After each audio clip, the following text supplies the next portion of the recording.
Thank you so much for highlighting such an important area of the research studies. Dear mates, सबसे पहले जिस चीज को हमें समझना है, जानना है, वो ये चीज है कि कैपस्टोन रिसर्च की हिस्टोरिकल बैकग्राउंड हिस्ट्री क्या है। इसकी हिस्ट्री बड़ी इंटरेस्टिंग है। इसकी basically the philosophy of this capstone research is कि ये एक लाइवली प्रॉब्लम को एड्रेस करता है किसी भी इंडस्ट्री की, चाहे वो मैन्युफैक्चरिंग इंडस्ट्री हो या किसी की भी तरह की अदर इंडस्ट्री हो।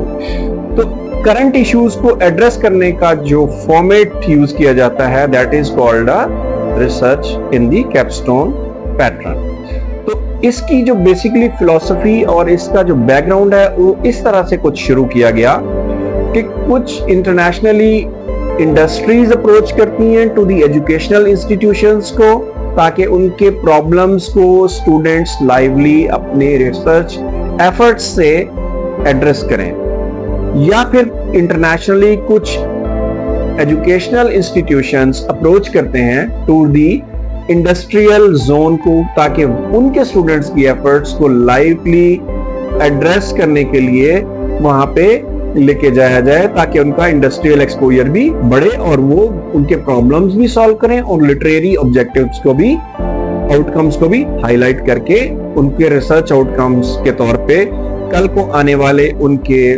फ्यूचर करियर के लिए बेनिफिशिएंट हो सके।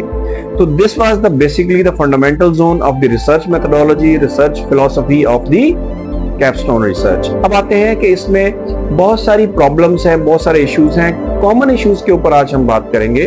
सबसे मेन कॉमन प्रॉब्लम जो आती है रिसर्च सेटअप में, इस रिसर्च को बहुत ही कॉमनली लिया जाता है कि ये एक कॉमन रिसर्च है और let's start it is not like so.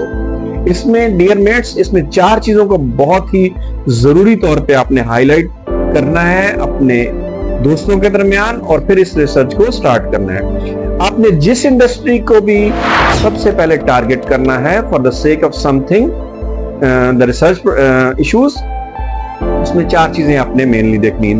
The number one is आपको वो इंडस्ट्री अप्रोचेबल होनी चाहिए।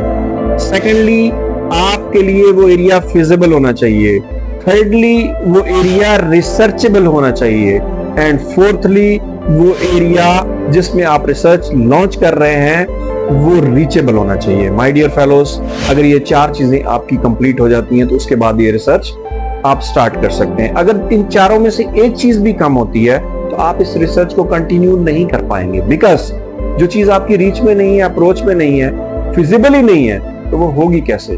तो इसका जो तरीकाकार होता है, सबसे पहले विद द सिंप्लीफाइड वर्ड्स, मैं बड़े सिंप्लीफिकेशंस के साथ आपको डिस्कस करूंगा कि जिस भी प्रोजेक्ट को आप स्टार्ट करने लगे for this kind of research which is known as capstone, आप उसकी सेटअप में जाने से पहले उसकी एक प्रीलिमिनरी, एक प्री टेस्टेड जोन में जाएं। इन तमाम चार पैरामीटर्स को हाईलाइट करें among your fellows and then approach towards the industry। अगर आप कहीं पे लॉक हो जाएं, आप कहीं पे रुक जाएं, कहीं पे आपको मेजर इश्यूज प्रॉब्लम आ जाए तो आप आगे नहीं बढ़ पाएंगे। तो द प्री सेट जोन आपने इसको सेट करना है और फिर इस प्री टेस्टेड जोन को आप जब लॉन्च करेंगे अपने इंस्टीट्यूशन में तो उसको हम डिफेंस की शक्ल में कहते हैं कि वो आपका रिसर्च का एक डिफेंस फेज होता है कि जिसमें आप अपना टॉपिक डिफेंड करते हैं in front of the research experts.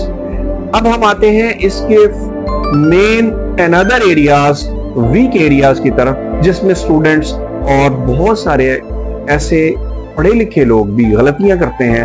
हम आपको उन चीजों को आज हाईलाइट करेंगे और सबसे मेन कॉमन प्रॉब्लम जहां से स्टार्ट होती है वो ये होती है कि जिस इंडस्ट्री में भी आपने अप्रोच करना है for the sake of your research purpose, उस रिसर्च पर्पस में आपने कभी ना तो काम किया होता है और ना ही आपकी मेंटल अप्रोच जा रही होती है। बस सिंपली आपके दोस्तों ने कहा और आपने सेलेक्ट कर ली, ऐसा नहीं होता। इसका सबसे बेहतरीन तरीकाकार ये होता है कि आपके किसी दोस्त या उसके किसी भी सिबलिंग या उसके किसी भी रिलेटिव की खास एरिया में अप्रोच हो वहां पे, जो कि आपको रियल टाइम डेटा तक एक्सेस दे सके।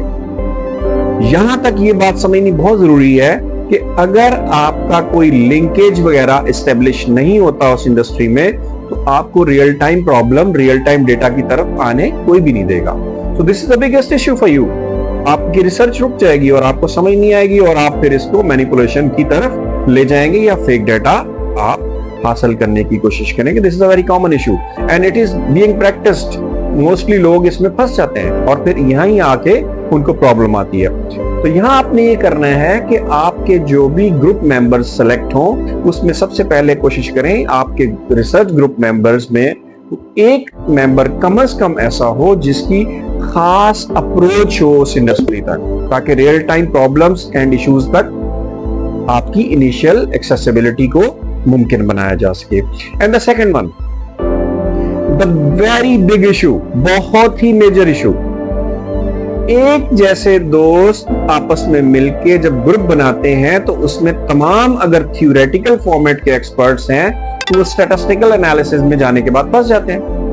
तो my advice as an expert is कि आप ऐसा फिजिबल सेटअप बनाएं कि आपके जो ग्रुप मेंबर्स हों एटलीस्ट उसमें एक थ्योरेटिकल एक्सपर्ट हो और एक स्टैटिस्टिकली एक्सपर्ट्स जिसको डेटा माइनिंग, डेटा गैदरिंग और डेटा एनालिसिस की समझ सही से हो, आप उसको अपने साथ प्लेस करें। वेदर आपके किसी खास ग्रुप मेंबर दोस्तों में से ना भी हो तो आप कहीं से भी अपने डिफरेंशिएट करके, बहुत सारे आपके क्लासमेट्स होते हैं, आप उनको अपने साथ मिला सकते हैं। तो इस तरह एक ऐसा ग्रुप फॉर्मुलेट हो जाता है जिससे बहुत ही एक्स्ट्राऑर्डिनरी रिजल्ट्स प्रोड्यूस होते हैं और रियल टाइम डेटा के through real time problem address हो जाती है और रिसर्च, कैपस्टोन रिसर्च का रियल आउटकम सामने आता है। सो आपको यहां तक जो बात मैंने समझानी थी वो ये है, एक तो आपने इंडस्ट्री फाइंड करते हुए बहुत सेंसिटिवली इस चीज का ख्याल रखना है जिन चीजों को मैंने प्रीवियसली हाईलाइट किया।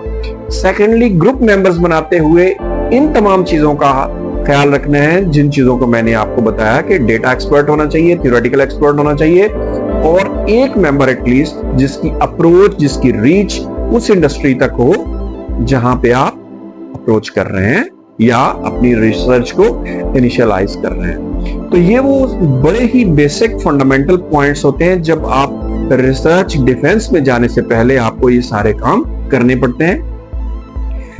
फिर एक खास एरिया आता है इसके बाद जो कि आप रिसर्च टॉपिक पे काम करना स्टार्ट करते हैं। My dear fellows, majority of the institutions में स्टूडेंट्स जो मिस्टेक करते हैं वो टॉपिक सिलेक्शन पहले कर लेते हैं। जब टॉपिक सिलेक्ट पहले हो गया, now you are locked, now you are confined. अब आपके पास कोई चॉइस नहीं है, अब आपको उसी रोड मैप के ऊपर चलना है जो आपने राइट डाउन कर लिया।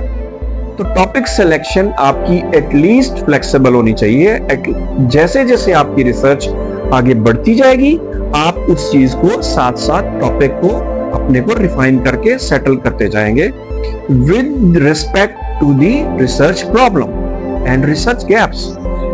अब आते हैं एक नेक्स्ट लेवल की तरफ जो कि इंतहाई इंपॉर्टेंट एरिया और बहुत ज्यादा निगलेक्ट होता है, और उस इंपॉर्टेंट एरिया का जो स्पेसिफिक जोन जिसको अंडरस्टैंड करना है वो ये है कि इस रिसर्च फॉर्मेट में स्टूडेंट का पहले दिन से ही ये मोटिव होता है कि मैं फौरन ये काम स्टार्ट आज से करूं और लिखना शुरू कर दूं। ऐसा नहीं है। आप एक रॉ डेटा तो बना सकते हैं, आप अपने पॉइंट्स हाईलाइट कर सकते हैं, आप उन चीजों को एक जगह अलाइन तो कर सकते हैं, लेकिन you are not suppose to start the research writing from the day first. जब आपकी तमाम चीजें रिफाइन हो जाएं तो उसके बाद आप इस काम को स्टार्ट करें, then you will be having a good outcomes and the results. This is my advice. पहले आप उनके पॉइंट्स को हाईलाइट करते जाएं और उसके बाद आप उसको लॉन्च करें। इसके बाद इसके नेक्स्ट लेवल पे आते हैं। ऑल्दो बड़ा ही डीप डिस्कशन इसके ऊपर रिक्वायर्ड होती है, लेकिन मैं कोशिश करूंगा कि बहुत ही शॉर्ट टाइम में वेरी कंसाइज वे में आपको ये सब चीजें समझा दूं जहां जहां पे हमारे इंडिविजुअल्स स्टक होते हैं। अब इसके नेक्स्ट लेवल पे आपने जब आना है तो आपने जब डेटा फाइंड करना है, डेटा माइन करना है अप्रोच करके वहां पे इंडस्ट्री को, तो in case majority of the industries are reluctant to give you the real time data, वो नहीं देते, वो डरते हैं इस चीज से कि हमारी एग्जिस्टिंग रियल टाइम प्रॉब्लम अगर हमने हाईलाइट कर दी तो उससे क्या होगा, हमारे वीक इश्यूज सामने आ जाएंगे और हमारी टॉप मैनेजमेंट हमें ब्लेम करेगी कि आपने हमारे घर की चीजें बाहर बता दी। ये चीज तो आपको खुद करनी चाहिए थी, आपने बाहर क्यों बताया, इससे हमारी बदनामी होगी। ये बहुत बड़ा ऐसा फियर होता है इंडस्ट्रीज को, जिससे वो अपना रियल टाइम डाटा देने से डरते हैं, छुपाते हैं। इस लिहाज से जब बात आगे बढ़ती है रिसर्च की, तो स्टूडेंट्स मैनिपुलेटेड जोन में डेटा स्टार्ट कर देते हैं एस्टेब्लिश करना, जिससे उनके स्टैटिस्टिकल एनालिसिस के रिजल्ट्स भी सही नहीं आते। तो एक रिसर्च का जो राइट आउटकम का जो एक ऑब्जेक्टिव होता है वो डेड हो जाता है। जब वो डेड हो जाता है तो फिर डेफिनेटली वो रिसर्च इतनी लायबल रिलायबल नहीं रहती। तो माय एडवाइस इज कि आप उनके टॉप मैनेजमेंट से मिले, उनको बताएं कि हमारी रिसर्च जो लॉन्च हो रही है ये डायरेक्टली आपकी किसी चीज को ना हम पब्लिश करेंगे और ना ही एक्सपोजर देंगे to the media, to the public, जब तक आपकी इजाजत नहीं होगी। और इसका रियल टाइम आउटकम, जो भी रिसर्च का रियल टाइम आउटकम होगा और राइट रिजल्ट्स आएंगे, वो हम सबसे पहले आपको देंगे, जिसको आप प्रूफ रीड करेंगे, जिससे आप अपना एरिया रिफाइन करेंगे और उससे आप अपने एरियाज में बेटरमेंट लेके आएंगे। और अगर आप ये चाहेंगे कि आपकी रिसर्च आप तक मुख्तस रहे तो आप ही के पास रहेगी। और हम आपको एश्योर करते हैं कि आपकी research is a literary research के तौर पे हम कर रहे हैं। हमारा कोई ऑब्जेक्टिव ऐसा नहीं है कि आपके वीक पॉइंट्स को हम हाईलाइट करें। तो ये वो तमाम चीजें हैं जो आपको प्रिलिमिनरी, जो मैंने आपका डेटा सिस्टम बताया था, जब आपने इसको लॉन्च करना है तो इसमें आपने ये सारी चीजें कर लेनी है। अब आते हैं हम इसके नेक्स्ट स्टेप की तरफ। जब आप डेटा ले रहे होंगे तो आपको कोई ना कोई स्ट्रक्चर्ड क्वेश्चंस चाहिए, स्ट्रक्चर्ड इंफॉर्मेशन चाहिए। तो उस स्ट्रक्चर्ड इंफॉर्मेशन को आपने पहले से नोट डाउन कर लेना है। आपके क्वेश्चंस रेडी होने चाहिए उस प्रॉब्लम्स के पॉइंट ऑफ व्यू से, क्योंकि डायरेक्टली डेटा तो आपके पास नहीं आएगा। आप उसके क्वेश्चंस करेंगे, इंटरव्यू करेंगे, तो ही आपको आंसर मिलेंगे फ्रॉम द इंडस्ट्री। तो उस क्वेश्चनर को रेडी करना भी आपका काम है। तो इस तरह वो तमाम चीजें आपको आहिस्ता आहिस्ता मिलना शुरू हो जाएंगी, तो आपकी रिसर्च एक लायबल मोड में चली जाएगी। एंड फाइनली मैं अपनी बात को कंक्लूड करूंगा और इस बात पे आपको फाइनल स्टेटमेंट ये शेयर करना चाहूंगा कि इस सेटअप में जब भी आप अपनी रिसर्च लॉन्च करें तो उसमें एटलीस्ट मेंबर्स को एस्टेब्लिश करना और एरिया को एस्टेब्लिश करना, विच इज वेरी इंपॉर्टेंट। यहां पे बिल्कुल आपकी तरफ से कोई स्लैकनेस नहीं होनी चाहिए। इंडस्ट्री सिलेक्शन आपकी 4 पॉइंट्स पे होनी चाहिए जो मैंने आपको बताया। सबसे पहले अप्रोचेबल, फिर feasible, reachable and finally researchable. अक्सर औकात में देखने में आया कि 3 चीजें पूरी हो जाती हैं, चौथी चीज है रिसर्चेबल। एरिया रिसर्चेबल नहीं है तो भी प्रॉब्लम आएगी, आप स्टक हो जाएंगे। सो माय डियर फेलोज, मैं अपनी बात का इख्तिताम इस चीज के, इस कंक्लूजन के साथ करूंगा कि उसके बाद जब आप पूरी रिसर्च की रिपोर्ट तैयार करेंगे तो फिर आपने उसमें प्लेजरिज्म का ख्याल रखना है। प्लेजरिज्म एक लिमिट तक अलाउड होता है इन एनी इंस्टीट्यूशंस, तो आपने फिर उस प्लेजरिज्म को कंट्रोल करना है। And then finally you will be having the right outcomes of your research. तो इस तरह आपकी कैप्स्टोन रिसर्च एक बेनिफिशिएंट वे में एग्जीक्यूट होगी। Thank you so much.